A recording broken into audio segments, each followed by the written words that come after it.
Você sabe o que é uma empresa zumbi? É fácil de reconhecer uma empresa zumbi. É aquela empresa onde as pessoas fazem as mesmas coisas do mesmo jeito há vários anos. Normalmente até para os mesmos clientes. Uma empresa zumbi, ela não investe. O cenário externo mudou, novas ferramentas surgiram, novas formas de gerenciar, mas ela continua fazendo tudo do mesmo jeito. O resultado é que ela se torna uma morta-viva, igual ao zumbi. Ela não cresce, ela apenas sobrevive. Na realidade, ela pensa que sobrevive, porque ela está morrendo um pouco a cada dia. Eu sou Paulo Farias, esse é o CIO da Nuvem, e nesse vídeo eu vou lhe falar o que você precisa fazer para evitar que a sua empresa se torne um zumbi.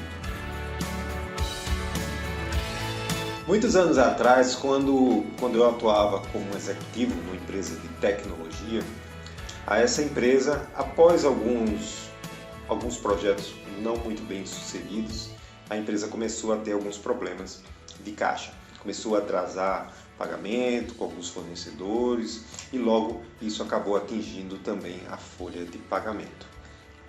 E como eu atuava como executivo nessa empresa, eu não era um sócio, eu acabei sentindo um pouco dos dois lados da moeda. Como executivo, eu acompanhava muito de perto o que estava acontecendo na empresa e eu entendia as razões que levaram a empresa eventualmente a atrasar o pagamento dos salários. Mas por outro lado, eu era um funcionário da empresa, então eu mesmo acabava sendo impactado. Felizmente, eu sempre tive um bom conhecimento financeiro, então sempre tive a minha própria reserva, então esses atrasos eventuais não me atingiam diretamente, até porque não eram muito longos, mas tinha várias pessoas na minha equipe e eu conhecia essas pessoas e sabia que alguns deles não eram muito organizados, do ponto de vista financeiro, viviam ali no limite, então um atraso, ainda que fosse de 1, 2 ou 3 dias, impactavam bastante a vida dessas pessoas. Então foi uma situação que realmente acabou impactando o ambiente de trabalho. Um ambiente que era um ambiente bom, um ambiente leve, acabou se transformando num ambiente mais pesado, de desconfiança, e até de algumas pessoas se sentindo, de uma certa forma, traídas pela empresa. Depois, essa situação inclusive se agravou, algumas pessoas precisaram ser demitidas, passou por um processo de redução salarial também, algumas, que é mais traumático ainda, e eventualmente a empresa conseguiu superar isso, conseguiu ajustar o caixa e regularizar a situação, mas o trauma ficou. E a consequência pior desse trauma, para mim, olhando em retrospecto, foi que a empresa passou a adotar um estilo muito conservador em relação a investimentos. Ela colocou em primeiro lugar a missão de não atrasar os salários dos funcionários, o que é uma missão correta, mas ela se tornou muito conservadora. E com isso ela parou de investir e parou no tempo. Seus produtos começaram a ficar defasados, as próprias pessoas que não recebiam treinamentos começaram também a ficar defasadas e a empresa se transformou exatamente em quê? Num zumbi, num morto-vivo, porque a partir daí ela não conseguia mais crescer. Ela até conseguia manter os clientes que tinha, mas não conseguia crescer. E uma empresa que não cresce é uma empresa que está fadada a um dia desaparecer. Porque ou você cresce ou você vai, com o tempo, diminuir de tamanho. Então, mais tarde, quando eu abri a minha própria empresa, um dos meus maiores receios, um dos meus maiores medos, era justamente que eu estivesse criando uma empresa zumbi, uma empresa que, depois de algum crescimento inicial, ela se transformasse num zumbi e eu não conseguisse fazer a empresa crescer.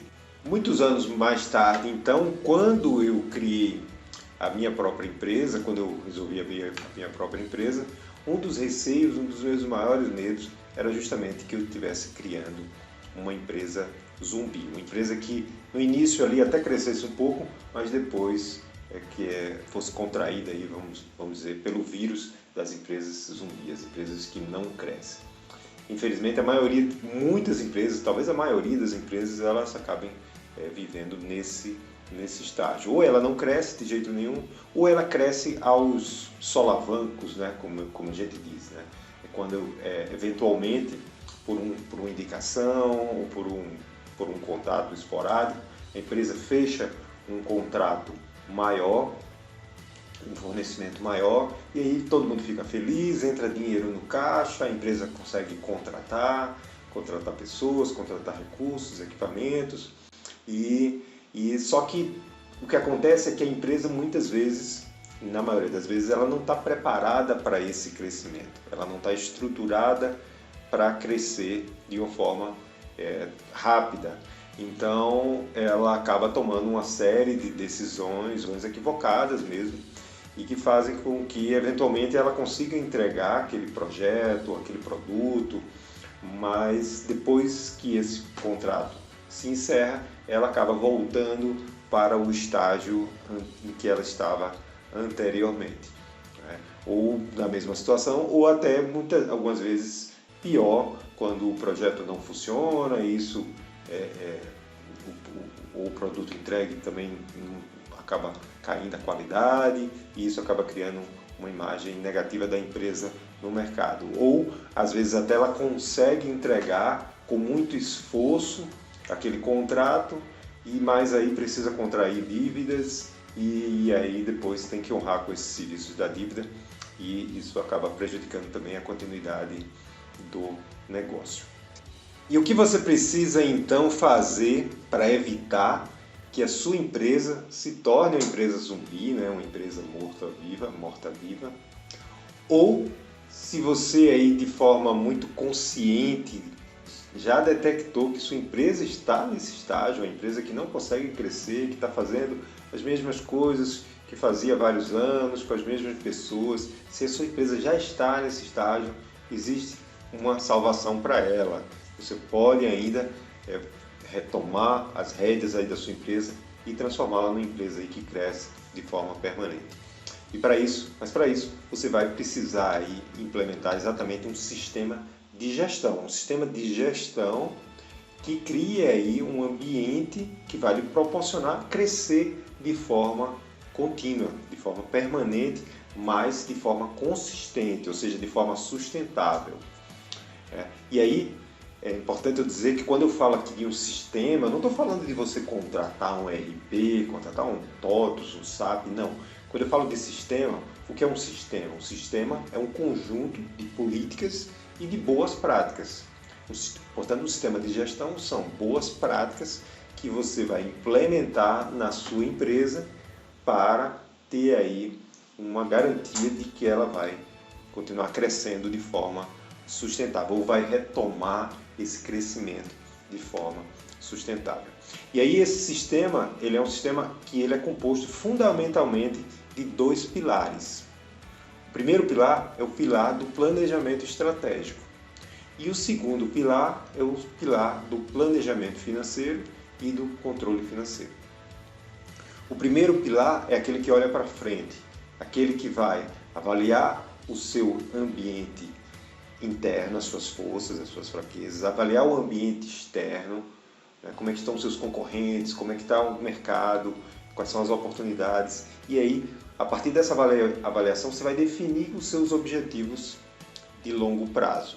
Definindo seus objetivos de longo prazo, você vai definir também as suas estratégias, como é que você atinge esses objetivos, como é que você chega lá.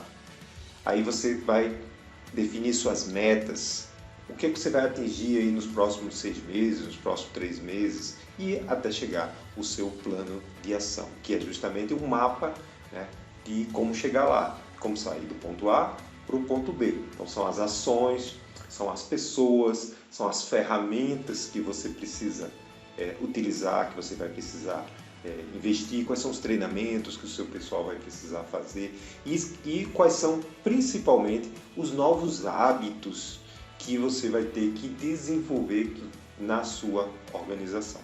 As organizações, as empresas, assim como as pessoas, elas, o resultado delas é o resultado daquilo que ela faz no dia a dia, ou seja, dos hábitos, da forma como as pessoas trabalham, de que ferramentas utilizam, né, como elas interagem, qual é a sinergia que existe entre elas. Então, fundamentalmente, para você atingir objetivos diferentes do que você atinge hoje, você vai ter que implementar novos hábitos. A gente vai falar mais sobre isso nos próximos vídeos, mas hoje eu vou me concentrar um pouco mais no pilar número 2. O pilar número 2 é o do planejamento e do controle financeiro. E aí, por que esse pilar é tão importante? Porque o controle financeiro, que é exatamente o controle do fluxo de caixa, do seu caixa, é o coração da sua empresa. É ali que está o ponto mais sensível da empresa. E é a partir desse controle, um controle bem feito, bem executado por pessoas qualificadas, usando técnicas realmente de gestão financeira, é que você vai garantir que você tenha, ao mesmo tempo, os recursos para investir, os recursos que serão necessários para o seu planejamento estratégico, ao mesmo tempo que você honre com os seus compromissos aí de curto e médio prazo, né? Porque não adianta também a gente só pensar no futuro e esquecer das contas que estão vencendo amanhã, na próxima semana ou no próximo mês. Então, uma boa gestão do fluxo de caixa que vai garantir que você tenha recursos para executar aí as suas ações do seu planejamento estratégico. Vamos avançar então um pouco agora em relação ao pilar número 2, que é o do planejamento e de controle financeiro. Nesse ponto é importante que você entenda os 5 níveis de maturidade das empresas em relação ao controle financeiro. Existem 5 níveis de maturidade das empresas, independente do seu porte ou tamanho e até da sua área de atuação. No primeiro nível de maturidade estão aquelas empresas que não têm nenhum controle financeiro. Elas podem até achar que tem algum controle financeiro, né? Tem alguém lá que tem uma planilha, onde tem lá as principais despesas e as receitas, mas na prática ela não tem um controle financeiro, porque essa pessoa que cuida da planilha, seja o sócio, seja uma pessoa de confiança, normalmente não tem os conhecimentos necessários para emitir os relatórios que vão dar as informações que você precisa para ter um efetivo controle financeiro. Então, por exemplo, a empresa não sabe de fato qual é o lucro, né? Às vezes ela confunde o saldo que sobrou lá no fluxo de caixa com o lucro, então ela não sabe qual é o lucro, ela não sabe também ao certo os outros indicadores financeiros, qual é a margem de contribuição dos produtos, qual é a relação entre folha e faturamento, por exemplo, só para citar alguns indicadores. Na prática, o que acontece é isso, a pessoa não tem a necessária qualificação para emitir esses relatórios e aí a gente poder ter realmente um controle financeiro. Então é como se você estivesse dirigindo um carro numa autoestrada sem nenhuma iluminação e o carro não tem farol. Então você está dirigindo em alta velocidade e a qualquer momento pode surgir algum imprevisto, alguma despesa não prevista, algum problema que vai afetar o coração da sua empresa, vai afetar o caixa e você não vai estar preparado para ela. Essas são as empresas que estão aí no nível de maturidade 1, que infelizmente são muitas empresas, a maioria das pequenas empresas. Aí a gente avança para o nível de maturidade 2, aí, que são aquelas empresas que já têm um efetivo controle financeiro, seja a partir de uma planilha Excel, seja de um sistema de gestão financeira.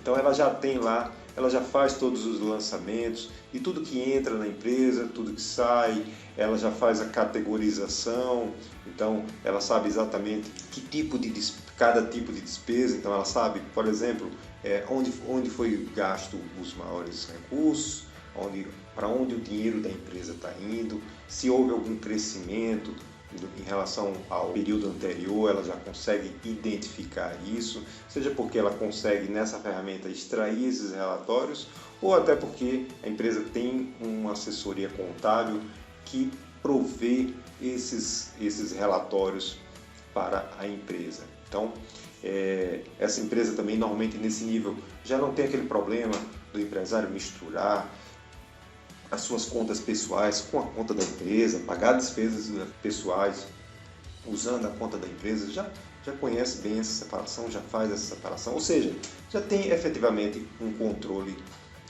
financeiro, um controle do caixa. O grande problema desse segundo nível de maturidade é que, na realidade, você só tem a visão do que já passou.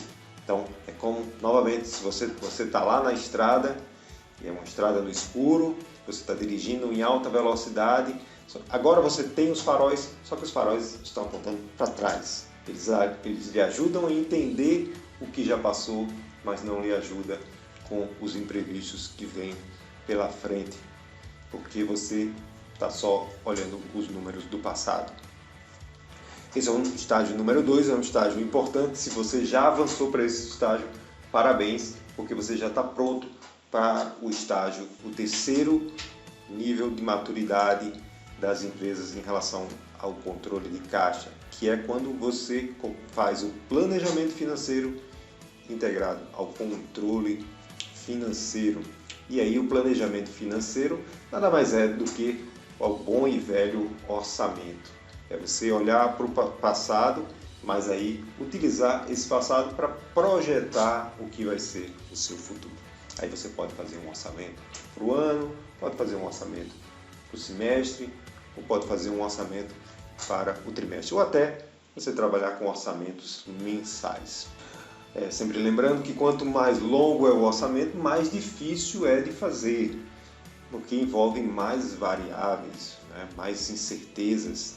Então, se você não fez ainda o orçamento, eu lhe aconselho que você faça por um período menor.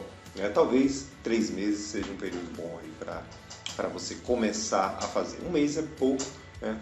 Começa com 3 meses, sendo que a cada mês você dá aquela revisada, porque alguma novidade pode ter surgido ali. Então, no terceiro nível, excelente, você já está num ótimo nível.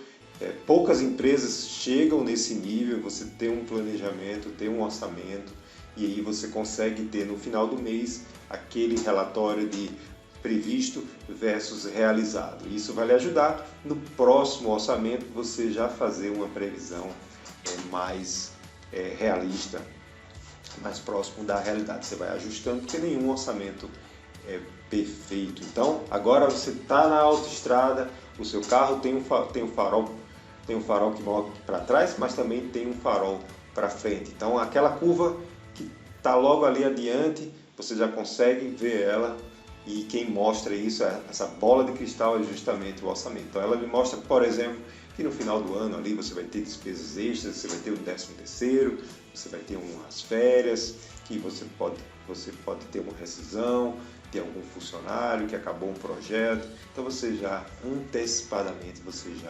provisiona todos esses recursos. E aí você já começa a estar numa elite em termos de empresas. São pouquíssimas as pequenas empresas que estão nesse nível aí, mas você pode avançar ainda mais. Você pode avançar para o 4º estágio de maturidade do planejamento e controle financeiro. E qual que é esse 4º estágio? É quando você usa o orçamento efetivamente como uma ferramenta de gestão no dia a dia. Então, essas empresas que estão nesse 4º estágio, o gestor financeiro, ele é um gestor em que ele atua de uma forma mais proativa, porque as decisões de caixa são tomadas com base no orçamento. Então, muitas vezes ele tem que tomar medidas duras, porque, por exemplo, o orçamento já foi atingido ali e alguma despesa é negada para a área de operação. Então, tem que ter jogo de cintura, tem que ter sinergia entre as áreas, mas o mais importante é que o orçamento aí, ele é uma ferramenta efetiva de gestão. E aí você também já tem outros indicadores que você vai construindo. Normalmente, nesse nível, você já está com bem mais ferramentas e um nível de maturidade maior. Até, enfim, você avança aí para o 5º estágio, que é a elite da elite, né? Seria o BOP aí dos pequenos empresários, que é aquele que trabalha de forma integrada o seu planejamento estratégico com o seu planejamento e controle financeiro. Aí você vai entender bem esse estágio quando a gente falar mais sobre o planejamento estratégico, sobre as estratégias que que a gente utiliza aqui na empresa também, que eu vou compartilhar com vocês, para fazerem planejamentos estratégicos que realmente funcionam, que não sejam apenas sonhos, né? Porque muitas vezes o planejamento acaba sendo só viagem, mas como fazer planejamento que realmente funcione, e aí como fazer isso integrando exatamente com o seu planejamento e o seu controle financeiro, para que esses recursos eles sejam efetivamente disponibilizados e você consiga investir na empresa sem colocá-la em risco. Tá legal? Então, esse é a sua meta. E o seu trabalho agora, qual que é? É olhar internamente aí para a sua empresa, identificar exatamente em que nível de maturidade você já está, você já faz um controle financeiro, se não faz ainda, é hora de começar, pegar uma planilha aí de controle de fluxo de caixa, começar a fazer esse controle. Se você já faz, é hora aí de avançar para o próximo estágio, montar o seu primeiro planejamento, o seu primeiro orçamento. Ou seja, você diagnosticar onde está, é o que a gente faz como gestores todos os dias. Diagnosticamos onde nós estamos e damos o próximo passo para avançar. Tá certo? Muito sucesso nos seus negócios e te vejo novamente no nosso próximo vídeo. Tchau!